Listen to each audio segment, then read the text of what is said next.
Bom, pessoal, então, nesse vídeo vamos falar um pouquinho sobre massa reduzida. Você já ouviu falar sobre isso? Esse termo é bem comum, né? Nesse universo de Olimpíada, ITM, os professores geralmente falam, usa massa reduzida. Mas o que é isso no final das contas, né? Como é que se aplica a massa reduzida? Então, nós vamos precisar conhecer duas equações de massa reduzida. Nós vamos mostrar nesse vídeo as duas. Acompanha aí.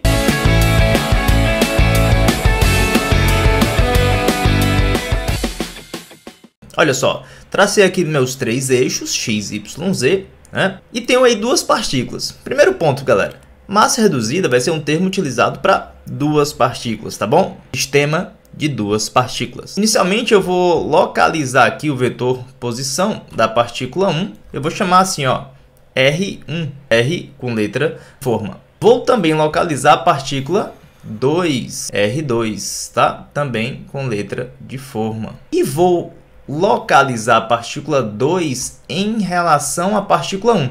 Esse R aqui, para diferenciar, eu vou escrever um R assim, ó, cursivo, tá? Quem é o R cursivo? É a localização da partícula 2 em relação à partícula 1. É o vetor posição relativo, tá? O Rzinho cursivo, ele vai ser R2 menos R1. Professor, posso achar também a relação entre as velocidades dessas partículas, né? Como assim? Olha só. Essa partícula 1, ela pode ter velocidade para cá, V1, contendo esta direção e sentido, né? Eu posso ter também a partícula 2 com velocidade nesta direção e sentido, ó. Muita gente pensa que o vetor velocidade, ele sempre aponta na mesma direção do vetor posição, né? Não necessariamente isso acontece. Tá aqui o meu vetor velocidade agora representando aí, ó. Não tem problema, pode ser em qualquer direção isso. O que eu vou ter agora? Eu posso derivar essa expressão. Desde já vou avisando que eu não vou carregar muito as notações de derivada, mas você precisa entender que derivando o vetor posição, nós obtemos o vetor velocidade. Então, veja só, o vetor velocidade relativa ele vai ser o V2 menos o V1. Tudo bem? Professor, se eu repetir esse processo, eu posso ter as acelerações. Verdade, ó. A aceleração relativa vai ser A2 menos A1. E outra coisa que eu preciso mostrar aqui é a relação entre as forças. Imagine que essas duas partículas estão interagindo de forma atrativa. Professor, que força é essa? É gravitacional? Não importa, qualquer tipo de força. Professor, poderia ser força de repulsão também? Não tem problema. A única coisa que a gente deve lembrar aqui é que o sistema deve ser isolado para usar os resultados que eu vou apresentar aqui. Aí, ó, para relacionar as forças, eu tenho que o vetor F1 mais o vetor F2, que dá zero. Isso aqui por ação e reação. Legal. Então, olha só, o sistema é isolado, não tem forças externas atuando, ou se tem a resultante é zero. E a força que existe entre eles é somente de um sobre o outro e do outro sobre um, né? Ou seja, a partícula 1 recebe a força da partícula 2 e a partícula 2, por ação e reação, recebe a força da partícula 1. Para simplificar, nós estamos utilizando aqui as forças agindo aí sobre a reta suporte, ok? Para perceber essas três equações aí da sua direita e a equação de força, agora eu vou juntar isso numa coisa só. Primeiro nós vamos entender a dinâmica nesse movimento, ou seja, vamos tentar encontrar a equação de movimento. Depois a gente trabalha um pouquinho de energia, tá bom? Então acompanha aí. Antes de mais nada, eu vou fazer o seguinte, eu vou escrever a força resultante na partícula 1 e a força resultante na partícula 2. Então eu vou fazer o seguinte, eu vou escrever a aceleração 2 como a aceleração 1 mais a aceleração relativa. Lembra disso? E agora, onde eu tenho o vetor A1, né, ó, eu vou escrever como F1 sobre M1. Então, F2 igual a M2. Olha quem é o A1 mais M2 A relativo. Não esquece, pessoal, de sempre deixar aqui a notação vetorial, tá bom? Agora, professor, lembra que F1 mais F2 é igual a zero? F1 igual a menos F2. Olha só. Então, F2 é igual a menos M2 sobre M1, F2, né, ó, mais M2 vezes a aceleração relativa. Sendo assim, pessoal, Vou passar agora este termo aqui, ó, para o lado esquerdo. Vou colocar o F2 em evidência. 1 mais M2 sobre M1, F2 é igual a M2 a relativo. E agora o que a gente vai fazer? Vou tirar o MMC aqui, ó, multiplicar esse M1 aqui em cima, depois passar ele para a direita, né, ó, aqui embaixo, tá? Passar ele para a direita, e essa soma que vai ficar aqui em cima, M1 mais M2, eu vou passar dividindo. E aí eu vou ter a seguinte relação. A força resultante na partícula 2, ou seja, a força de interação entre eles, é do tipo M1, M2, dividido aí por M1 mais M2, vezes a aceleração relativa. Essa equação aqui vai ser interessante, ó. Essa equação aqui nós temos a força de interação entre as partículas do tipo M1, M2 sobre M1 mais M2 vezes a aceleração relativa. Ou seja, olha só o que a gente está entendendo. Eu posso estudar esse sistema de outra forma. Eu posso pensar o seguinte, imagina que agora nós vamos ter somente uma partícula que contém esta massa e tem a aceleração relativa. Como aí tem um termo de aceleração relativa, é como se eu estivesse na partícula 1, vendo a partícula 2, só que com uma nova massa. Essa seria a nova massa, olha só. Normalmente a gente chama de μ, tá? Não confunda aí com coeficiente de atrito, tá legal? Então, imagine agora que você está observando o sistema do ponto de vista da partícula 1, você olha para a partícula 2 e pensa o seguinte, olha, a força que está nela é F2. A aceleração é a aceleração que ela tem em relação a mim, mas a correção vem na massa. Então, nós temos aí o termo de massa reduzida. Vou falar um pouquinho da energia.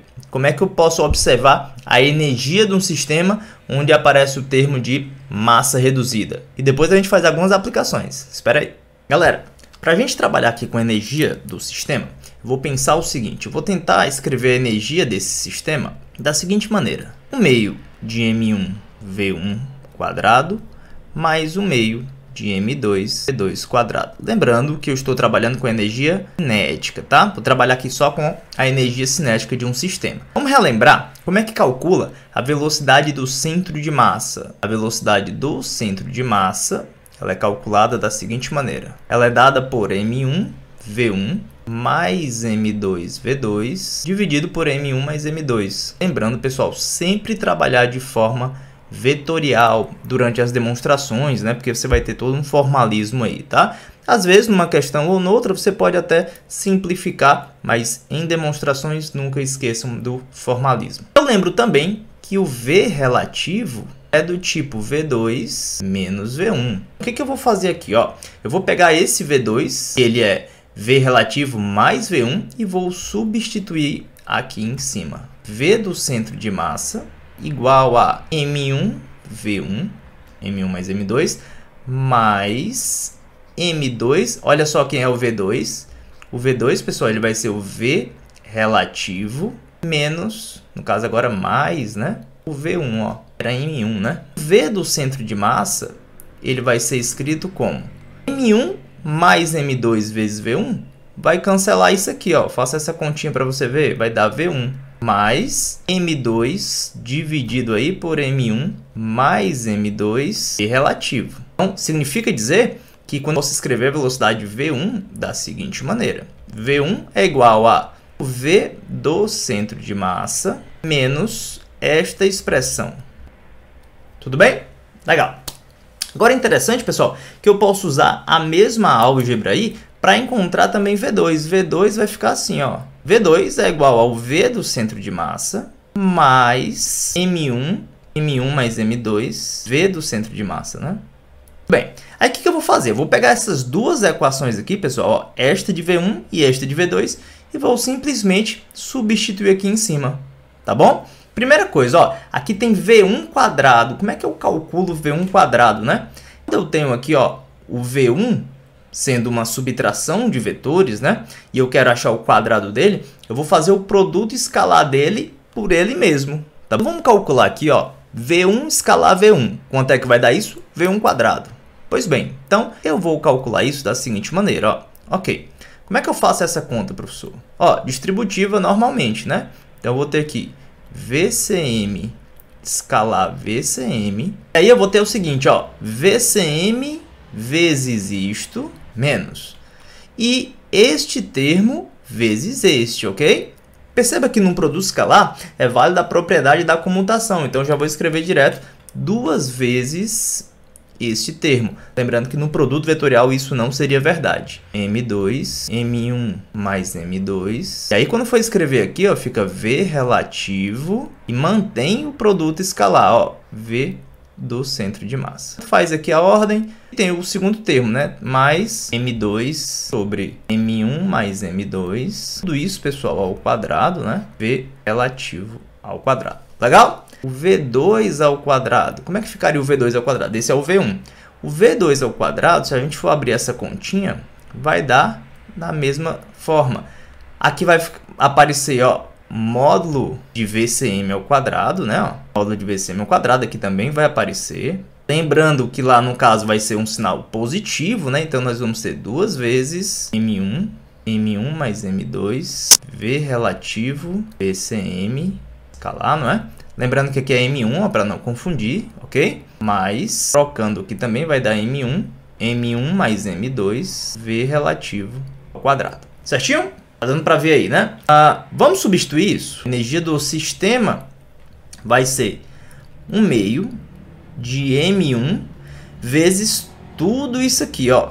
Tudo isso, tá? Quando eu for substituir tudo isso, pessoal, entenda que vai ficar assim, ó. O primeiro termo vai ficar VCM ao quadrado menos, olha só, esse termo aqui, quando ele receber o M1, ele está negativo, não tá? Quando eu for somar o segundo termo da velocidade da partícula 2, quando eu pegar o M2 e colocar neste termo aqui, você está vendo que o termo de cima vai ficar igual ao de baixo, um negativo e um positivo. Então, já vou eliminar esses dois, ou seja, eu só vou escrever este último termo logo direto, ó, mais 1/2 de M1. Aí vai aparecer, ó, M2 ao quadrado, dividido por M1 mais M2 ao quadrado, vezes a velocidade relativa, né, ao quadrado. Do segundo termo, nós vamos ter meio de M2, V do centro de massa ao quadrado, né, mais 1/2 de M1 quadrado, que é isso aqui, ó, vezes M2, dividido por M1 mais M2, isso tudo vai estar ao quadrado, tá? Vezes a velocidade relativa ao quadrado. Bem, e agora? O que eu vou fazer? Agora eu vou reagrupar os termos, olha só. Se eu pegar este segundo com este último e colocarmos M1 vezes M2 em evidência, vai aparecer M1 mais M2 lá no numerador, que vai cancelar com um desses quadrados aqui do denominador, ok? Então eu posso repetir aqui minha energia do sistema da seguinte forma. Perceba, quando tirar esse quadrado, vai aparecer o produto sobre a soma. Então, juntando mais uma vez, ó, o segundo com o último, faça essa continha em casa com calma. Olha só, vai dar 1/2 de M1, M2 sobre M1 mais M2 vezes velocidade relativa ao quadrado, mais... Agora, se eu pegar este termo com este, ó, eu vou colocar assim, 1/2 da massa do sistema, que é M1 mais M2, vezes a velocidade do centro de massa ao quadrado. Então, pessoal, nós temos agora uma equação muito legal, que é essa aqui, ó. A equação da energia do meu sistema, ela pode ser entendida como olha só, um termo referente à massa reduzida, né? Se você perceber ali, de novo, a massa reduzida surgindo aqui nesse processo, ó. Então, existe esse termo de massa reduzida, mas qual a velocidade que eu jogo lá nesse termo? Seria a velocidade relativa ao quadrado, mais um termo de energia, que eu chamo assim, energia do centro de massa. Então, olha só, é uma energia que ela engloba aqui a massa total e a velocidade do centro de massa. Galera, por que é interessante trabalhar com a energia escrevendo dessa forma? Porque caso você precise ir para o referencial do centro de massa e o sistema é isolado, atente que este termo aqui, ó, nunca vai variar. Por quê? Porque se o sistema é isolado, ele não altera a velocidade do centro de massa. Sendo assim, você vai ter um termo que é sempre constante. O que vai poder variar? O termo aqui da massa reduzida. Tudo bem? Vou fazer só uma questãozinha rápida, muito conhecida, para a gente treinar um pouquinho disso, tá bom? Então, olha só.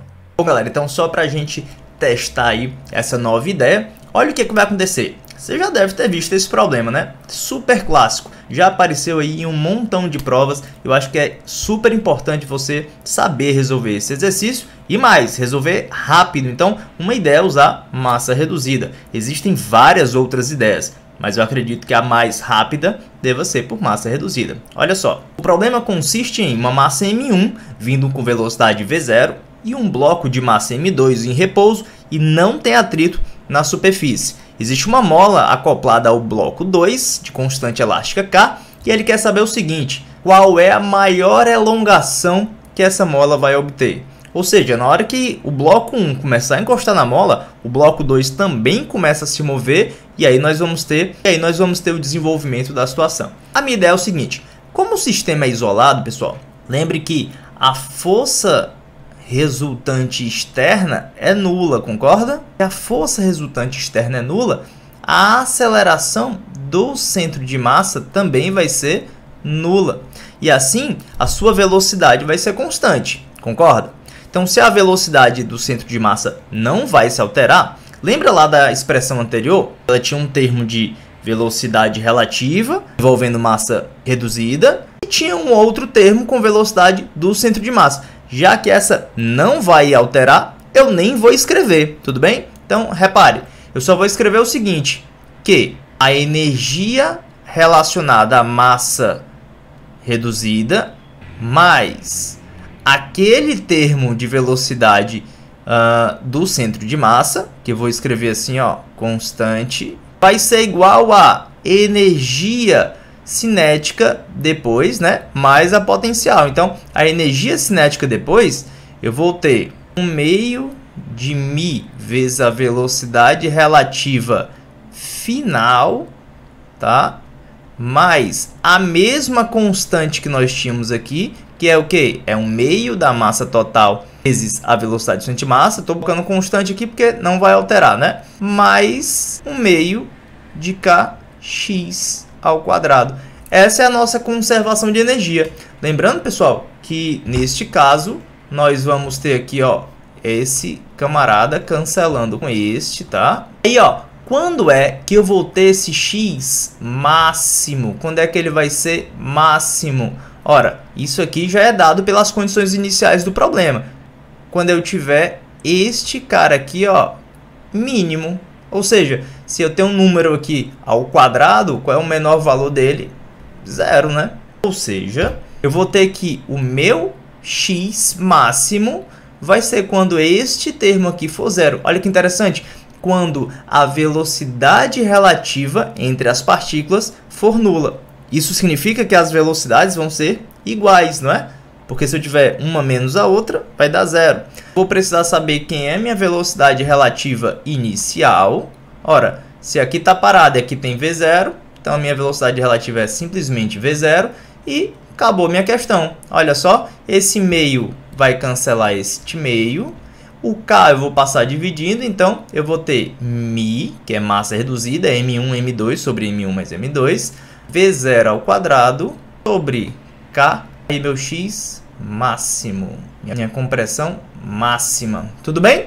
Legal, ó, rapidinho, só para a gente deixar então prontinho. Meu X máximo vai ser do tipo raiz de M1, M2 sobre M1 mais M2, não é?